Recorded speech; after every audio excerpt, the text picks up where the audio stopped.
Okay, we are live. Thorn, are you ready to get nuts? Yeah, let's do it. Okay. On today's episode of Playing Small is Canceled, we have a very special treat. We welcome a powerhouse who is transforming the groundbreaking space of how to supercharge your brain. And he's the genius behind Brain.one, the most extensive brain fitness platform, no big deal. With a diverse and impressive career, his expertise in neurotechnology and data analytics has sparked innovation across the industry, and his work integrates data insights, wearable tech, and AI driven protocols optimizing brain health so we can unleash our peak cognitive performance, which I absolutely love. His innovative approach helps people achieve quantum leaps in their wellness journeys and unlock their limitless potential. And he's also an Ironman distance triathlete, just to name a few. He's just a juggernaut in all facets of life and a terrific human being. Please welcome the multifaceted, innovative, and conscious, the handsome Thoryn Stevens. How you doing, Thoryn? Fantastic, Craig. Thank you for having me. My pleasure. I'm super pumped to connect. Couple similarities here, and I just love the work you're doing. For our audience, if this is the first time you're being introduced, my suggestion is to do a deep dive, play catch up, check out all the unbelievable, innovative stuff he's got going on. But before we dive in, I have a little icebreaker for you. Are you ready for me? Yep, let's do it. Why do you personally love the uncomfortableness that comes with Ironmans and triathlons? I think in that space of having to push yourself is growth. And so I would say, my 30th birthday present to myself was doing a full Ironman. And it was through that training and regimen that I really began to, ultimately just grow more as a human. So I think that's one of the reasons it's quite important. I love it. I feel the same. I stumbled upon running marathons a few years back when I was in a little bit dark season of life. And there's, look, the 26.2, great stuff, but it's really the transformations that ensue in the process of expanding your vessel. And it's such a good metaphor for life. Sure. Yep. I mean, they talk about it being the journey and not the destination. I think that's very much true. And especially with training, you're learning how to optimize all these variables, whether it's nutrition, hydration, electrolytes, to optimize your biology. And that ultimately led the framework for Brain.one today. Yeah, I love it. We're going to get into all that stuff real quickly. I just wanted to ask you out the gate, what is the future of brain optimization right now? It looks bright. I think so. I'm very optimistic. When you talk about brain measurement, it's a spectrum. Over here you have things like self-report, cognition tests. Then you get into biometrics. We talked about wearables and everything from Garmin to Aura. And then you get into biomarkers and, different types of, essentially blood testing that you can use to understand where you're at. And then all the way over here, you have what are called BCIs, or brain computer interfaces. On my team at Brain.one, we have Dr. Galen Buckwalter. His official title is Chief Brain Futurist. And he currently has 6 neural implants from BlackRock Neuro. You probably have heard of Neuralink, similar technologies, but he actually has 6 chips on his brain. And I've been with him at clinical trials at Caltech, where he's literally connecting his brain through an interface, to the internet, so to speak. And, that truly is the future of brain optimization. But, there's a lot you can do, between here and here as well. I love it. And then there's another term, human optimization. Sure. Are these probably not the same, but cousins, go hand in hand, or 2 totally different topics? I think so. I think, the broad spectrum would be human, and then brain as a subset of human optimization. Yeah. Either way, I would generally look at that. Yeah. I wanted to ask you, we were kind of chatting before we went live and so forth. You have your fingers in so many different pies. You're up to so many cool things. What are you personally most pumped about right now? Yeah, I'm extremely excited about what we are doing with Brain.one and in the future. And, it's the conversations that I continue to have on a daily basis. Our core product is, again, a human health protocol builder, and that's comprised of micro habits and feedback loops, if we just oversimplify it. And we're really focused on B2B and working with awesome clients, clinicians in the space. And this morning I had a call with a really innovative group out of San Antonio, Texas, that want to use the Brain.one platform and the protocol builder for recovery and helping people get through addiction. And when I showed it to them, they're like, oh my gosh, we've been looking to build this for, a decade. And, that's the spark that continues to excite me, where what we've built is fairly simple, but again, very profound. And, these continued applications, again, really just continue to confirm the work that we're doing. Beautiful. And thank you for the work that you're doing. It's so helpful. And one of the really cool things about your work and your content is you make what some might consider to be complex, you make it so digestible and accessible for everybody. Yeah, awesome. I mean, that's really, really the intention, and I will just throw out a quick, statistic, Craig. I mean, the number of preventable cases of dementia, so high level, they say that dementia is preventable, and 40% of the cases of dementia, that we see in the day-to-day could be, ultimately prevented by behavioral risk modifications. And, if people had a framework to follow, then, could we literally reduce global dementia by 40%? And I think that is a possibility. And, one of the papers that we point to, and I can just show this really quick, Show us. is, so this is the Lancet 2020 study. It came out initially 17 and was just revised again. But what it essentially outlines are 12 what are considered modifiable risk factors, and modifiable meaning something that you could actually change. And so what we've done at Brain One is we take a scientific paper such as this, and then we run it through our AI. And we quite literally generate an editorial that, again, ideally any human can read, relative to the complexity. We really try to keep it so it's something a 12-year-old could understand. And then more specifically, breaking down these really key areas, again, of modifiable risk factors that, we could ultimately improve upon. So things like education, hypertension, hearing, smoking, obesity, and then just added 3 more this last year, which are alcohol consumption, TBI, and air pollution, ultimately.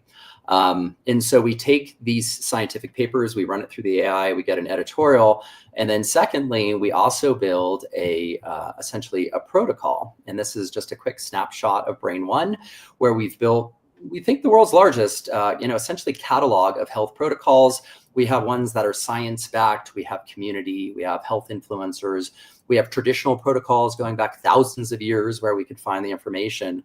But here's the one on dementia risk reduction. And so the concept is we take the scientific paper, we generate the editorial, and then we literally generate a protocol. You click one button and you can now pull this into your dashboard, and you could be following this on a daily basis, to again help, within the behavioral modifications based on that Lancet 2020 report.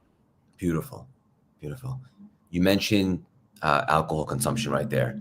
Sure. I'm just curious, what is your position on that? Obviously, it's not good for you per se. Do you ever consume, or just never? Or I try to live my life with moderation and balance. And so I don't drink a lot of alcohol, maybe once or twice a week max, if that. And, generally, again, in moderation. No alcohol is probably the best policy. But, that said, humans need to live their lives and live their best lives. And I think if you are too regimented, in these things, then ultimately you can't, maybe live your fullest life. So I try to find balance in these things. But what a beautiful answer. And toward as little alcohol as possible. I love the answer. Beautiful. I agree. Also, dementia and some of those things, you mentioned there are behaviors that we can employ to reduce that. Yeah. So we're going to send everybody to all your stuff after, but is there something that you could share right now that might be useful, a good behavior that we could begin to employ that can maybe reduce some of these things? Yeah, absolutely. One of which I would actually lend to the Center for Brain Health out of University of Texas. I was meeting with their managing director about a year ago, and we're having this discussion. And myself, as a researcher and molecular biologist and data scientist, I lend heavily towards the data. And I was sitting down with Dr. Sandra Chapman, who's the founder of Center for Brain Health, and she's like, "Yeah, Thoryn, the data is great, but what's really interesting is connection." And as we all know, connection is important, but quite literally, if you have a sense of purpose and connection, whether it be to God, whether it be to yourself, creator, your family, or just getting up in the day, and have something to do relative to your purpose, people generally live lives 10 to 15% longer. And so that's really profound, is the impact of connection, ultimately. And that's something, anyone can do, ultimately, to, help them on the day-to-day. Just whether it's a reading group, a book club, a cooking class, whatever it might be. So the power of connection is a bit understated.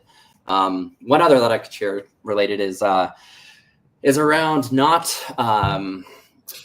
essentially we live in this hustle society where we're taught to constantly, do a million things at once. You're on the computer, you're on your phone. But really the way our brains are wired is that you should not be doing so many things at the same time. So instead of multitasking and single tasking, you actually can really push your brain's potential. And so those are a couple just very, very simple things. You do one task for 15 minutes and then move on to the next, as opposed to doing, 3 at the same time. It's actually a better use of your brain. This is so good. I imagine there's some people out there that have a misconception that whatever your brain is the way it is. But what you're showcasing and teaching us right now is that it's actually a muscle that can be flexed. And you can increase its capacity by doing certain things and being more intentional. Sure, that's it. There's a lot of research around this, and the concept of neuroplasticity, that your brain can actually rewire. And so, whether, and again, it's a number of the things that we, just mentioned, or learning a language, or, learning a new musical instrument, as an example. These are all ways we can continue to rewire our brains and, ultimately have higher neurological optimization.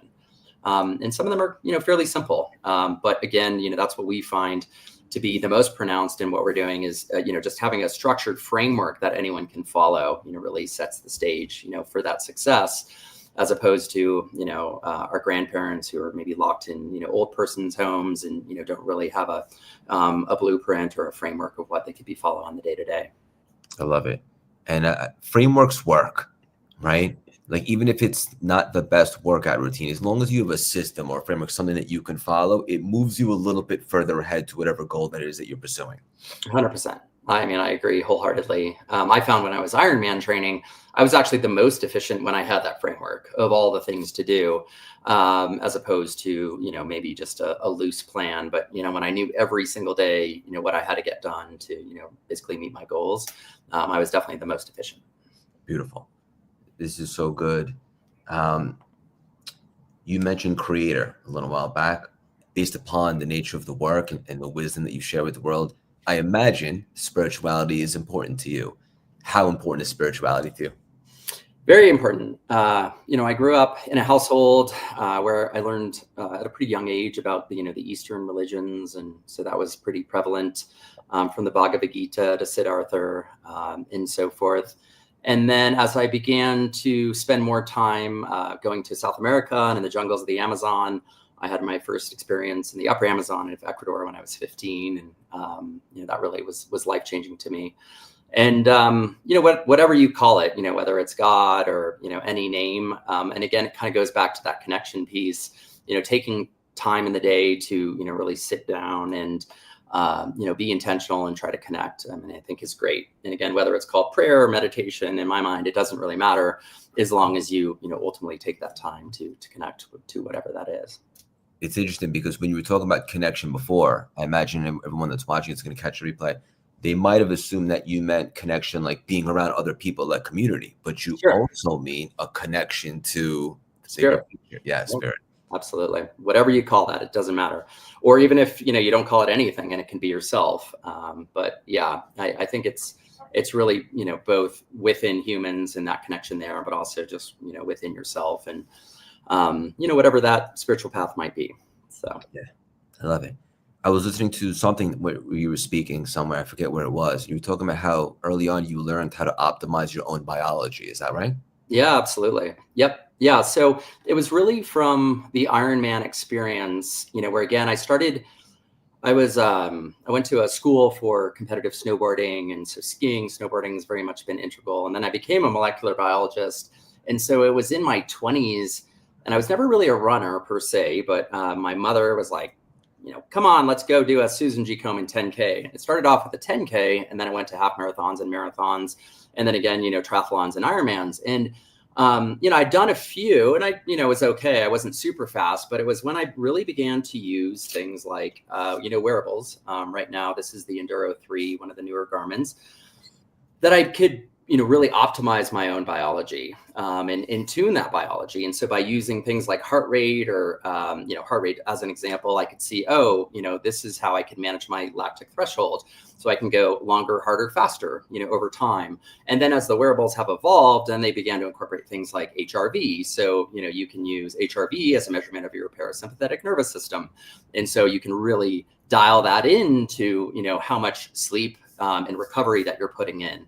And I'll tell you, I really prize sleep, more than anything, these days. And using wearables, it's a really direct measurement of your ability to recover, or, your activity, or whatever, the metric you're looking at might be.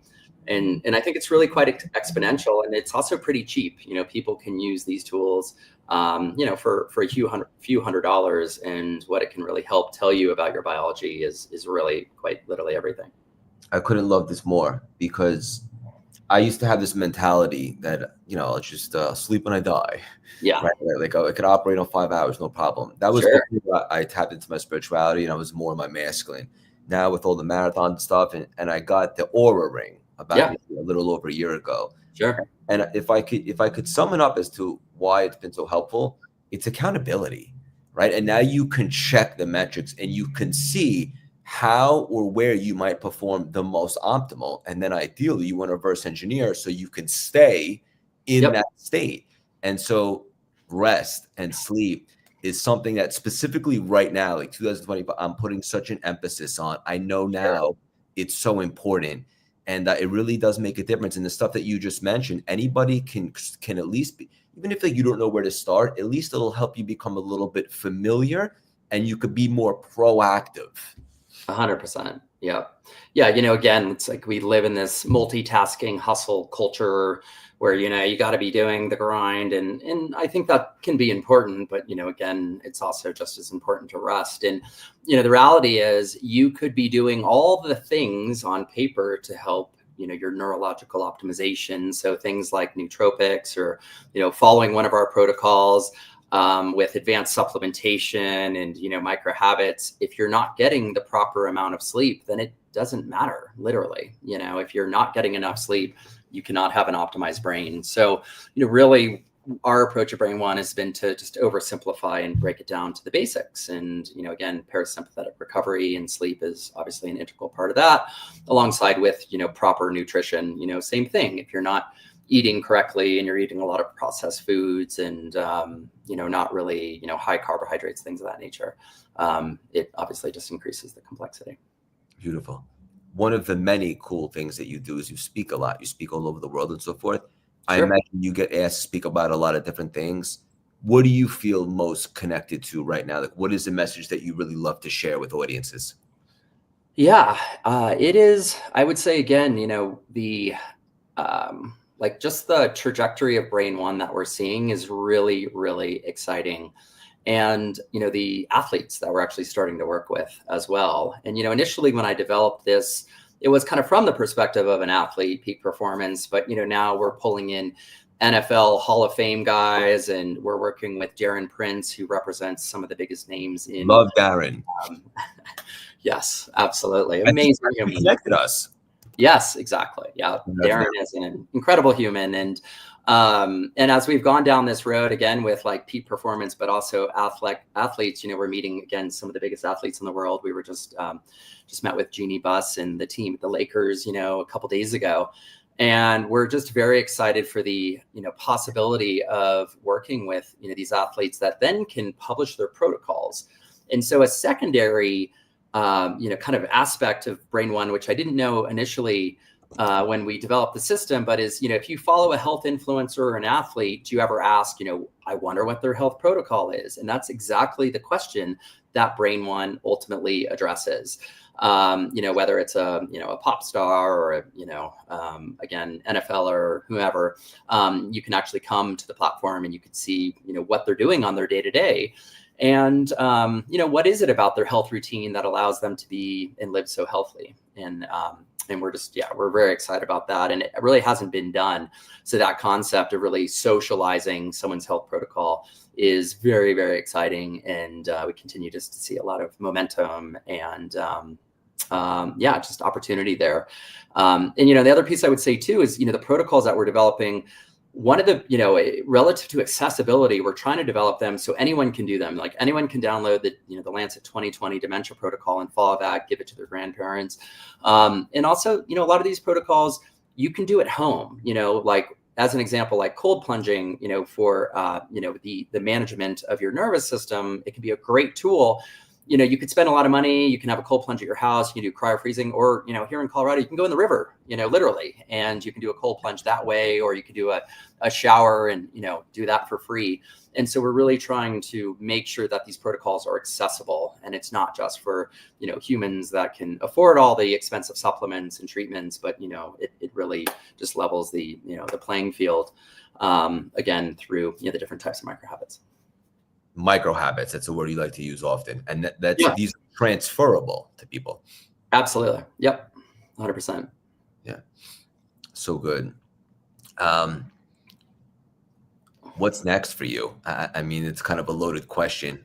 To be honest, people ask me that all the time, and I know, forget about like big picture. Like right now, I know that your sole emphasis is to change the world, is to shift consciousness, to help as many people as you can. How do you do that on the biggest scale? Yeah, I mean, our goal at Brain One is to reach 1 billion humans and help them optimize their brain and their biology. And, Brain One is very much just it's a structured framework and a platform. And so to oversimplify it, you have the concept of a routine or a health protocol. You then have micro habits that form that routine, and then you have measurement. And as we've applied this initially to brain, now we're seeing the applicability to a number of different areas of human health. And that gets me really, really excited. So one of the next verticals we're looking at is beauty, and the concept of beauty from within. And, it's one thing to look at, your skin and what you're putting on your face and so forth. But really, if you want true beauty, you need to look at your nutrition. What are you putting into your body? And so beauty is a new vertical that we're going to be, unveiling quite soon. And then just other areas of human health, like women's reproductive health, comes up routinely. So that's another application. And, really thinking about how we can reach as many humans as possible through the concept of data and optimization, as well as, the optimization of micro habits and just overall health, through these small incremental changes. And that's another challenging point too, is, humans are hard to drive change, with and around. However, starting small is really just an integral part of that. So that's really the basis of the platform. I love it. I will land the plane with this. How can people maybe acquire a micro habit or use some of your innovations to overcome limiting beliefs and maybe thoughts or beliefs that keep them in a self-imposed prison? That's a really good question. We haven't focused as much on limiting beliefs of the mind, but what you could actually do, Craig, is you can come on the platform and you can recommend that micro habit, and we could add that. And then that could be something that other people use. And there's a whole social nature to what we built, which I also didn't anticipate, but people are submitting their own micro habits. As a quick example, there was a guy whose father used to, measure his neurological activity optimization based on how quickly he could solve the Thursday New York Times crossword puzzle, and so that's now essentially a micro habit in our platform that people are using. And so, that's a great one around limited beliefs, and, you could submit it and then other people could use it in their daily protocols. I love it. Done. How can people find the platform? How do they get involved? How do they go deeper?